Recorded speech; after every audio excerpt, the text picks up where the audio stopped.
first book that we did was The Scarlet Letter by Hester Prynne. Up here on the top right hand corner is a picture of Hester Prynne and holding a baby Pearl. The first symbol over here is the scarlet letter A. In her perspective, she says that if you do not already know this, I wear the symbol as a mark of my sin of adultery. The next symbol is a cross. I may have made mistakes in my life, however, I will not stray from the holy Christian faith. Next is the meteor. When I saw the meteor, I knew that God was observing from above, and that our secret could not stay hidden much longer. And here is a quote, and overall throughout the entire page are roses, and also here is a quote written by Jesus, which emphasizes her faith to Christianity. This next symbol over here is the prison door. My humble abode, against all odds of the rosebush, sprung from the rocks, and it has inspired me to fight to redeem myself. Next symbol is a picture of baby Pearl. My daughter, who I deeply love, is a constant reminder of my secret and my future. Next is a portrait of Dimmesdale. I have held the secret for so long, and I must confess to somebody the other culprit involved in my sin was none other than Dimmesdale. Next symbol is a needle and thread, which shows how she has a passion for sewing. I reclaim my place in my community through sewing. So up here on the top right hand corner, we have some inspirational religious quotes, such as "Do not be discouraged," the Lord your God will be with you," and a cross, which also continuously expresses her faith to her Christianity beliefs. The next book that we had in our scrapbook was Unbroken, and obviously we did Louis Zamperini as Louis Zamperini's entry. And the first symbols that he has is a track and field jersey along with a pair of track shoes, and he says, "My brother Peter was the one that pushed me to aspire to do great things. His encouragement allowed me to find a surprising passion for running, which led me to become an Olympic athlete." The next picture that Louis includes is a picture of the Olympic rings. And he says, "I am proud to say that I competed in the 1936 Olympics in Berlin." The last picture Louis puts on his first page is a picture of the airplane that went down and crashed into the Pacific Ocean, where he was stranded for 47 days. And he says, "My journey started and ended with a plane, and although I endured a brutal plane crash causing me to be stranded in the Pacific Ocean for 47 days, God gave me the strength to encounter with all the hardships." And Louis puts his most inspirational quote is included at the bottom of the page, and it says, "A lifetime of glory is worth a moment of pain. Louis thought, let go." Throughout this page, Louis also includes pictures of American symbols and valor and bravery, along with track symbols such as this track right here and 2 stars on the bottom corners of the page. Louis continues his entry onto the second page, and his first picture is a picture of his wife, Cynthia, and he says, "I kept this picture of Cynthia in my wallet and took it everywhere with me."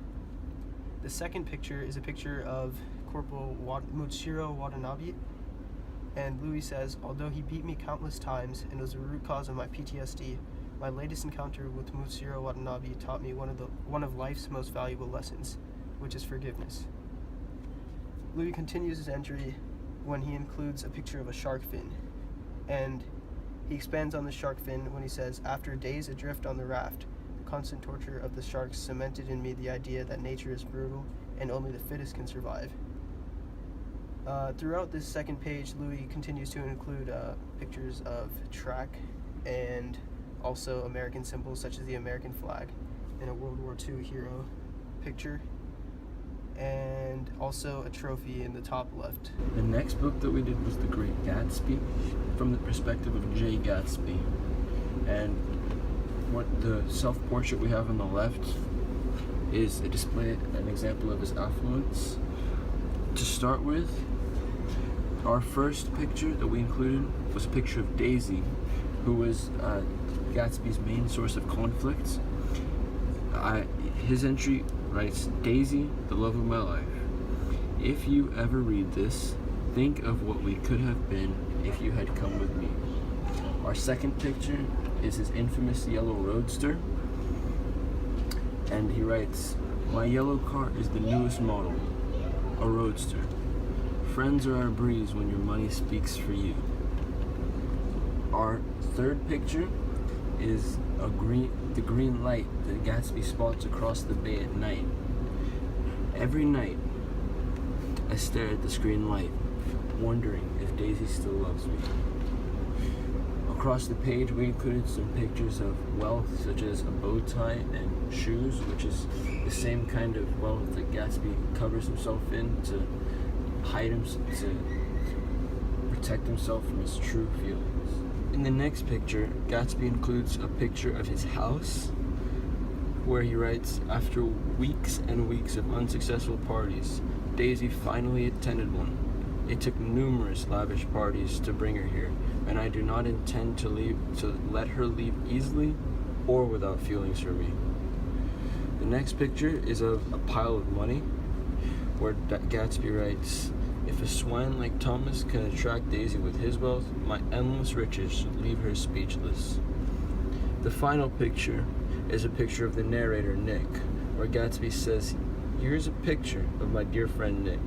Ever since he first moved in next door, he has been the only person that I can confide in, and I have learned that I can trust him with all my deepest secrets. The quote that Gatsby writes is a description of Daisy. He says, her voice is full of money, he said suddenly. Throughout the page, we scattered pictures of suits and alcohol. The next book that we had in our scrapbook was The Things They Carried, and this entry was done by Tim O'Brien, who's also the author. And the first picture includes his poster of Uncle Sam that says, I want you for the U.S. Army. And he says, although I was scared to go to war, my fear of cowardice led me to take up arms and fight in Vietnam. The second picture that he includes is a bag. And he says, the average American soldier fighting in Vietnam carried around 85 pounds of supplies and the burden of his country on his shoulders. Even after the war, the weight never left our shoulders. The last picture he includes on this page is a picture of a gun. He says, violence was a daily occurrence in Vietnam, and I'm sad to admit that I took part in this violence, murdering a young Vietnamese man. That was the biggest regret of my life. Throughout this page, Tim O'Brien also includes some pictures of America, such as some symbols of America, such as the American flag. Tim O'Brien continues his entry on the next page when he includes a picture of his daughter, Kathleen. He says, one day I know you'll read this, Kathleen. You've inspired me to write these stories. I just want you to know that I love you dearly. The next picture that Tim O'Brien includes is a picture of the U.S. flag next to the North Vietnamese flag. O'Brien goes on to say, this terrible war has torn our country apart. After 20 years of bloodshed, we are no closer to peace. The next picture O'Brien includes is a picture of a pen and a diary. And he says, one way I cope with the war of Nam is by writing.